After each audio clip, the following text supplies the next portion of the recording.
The Fountain, Day 229, Plenty and Want. I've been hearing the words plenty and want for over a year now. I know I'm to write a book with this title, describing the journey of my marriage with Chris and our walk with Jesus.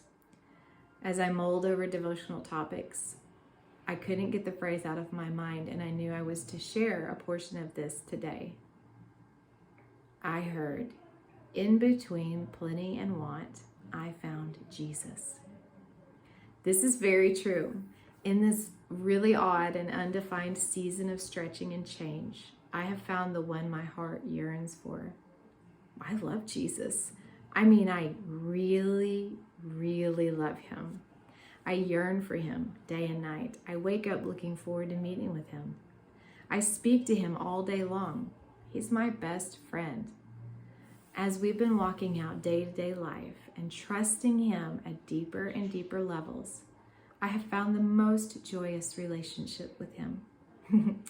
I often wonder if I would have found this without all the struggles.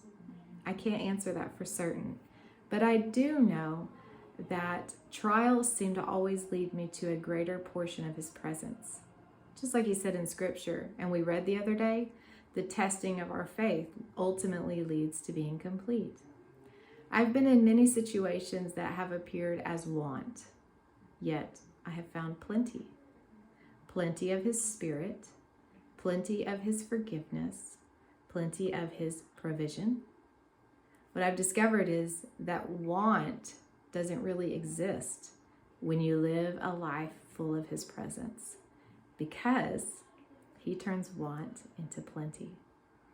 The moments when I've wondered how we would buy food or pay bills, he steps in and he makes a way. He's so present. I've also had a different perspective of having more than enough. The other day I prayed that God would supply more than enough for us to cover our bills. Then I looked at our bank account, and after using the money to pay bills, and there was just a small amount left. I lamented that for a second, and then God said, "See, you have more than enough." He was right. We didn't zero out our account. We did indeed have excess. So no matter how large or small it is excess, and we should be grateful. That was the day my bank account lost its influence over me. Have you discovered the joy of plenty?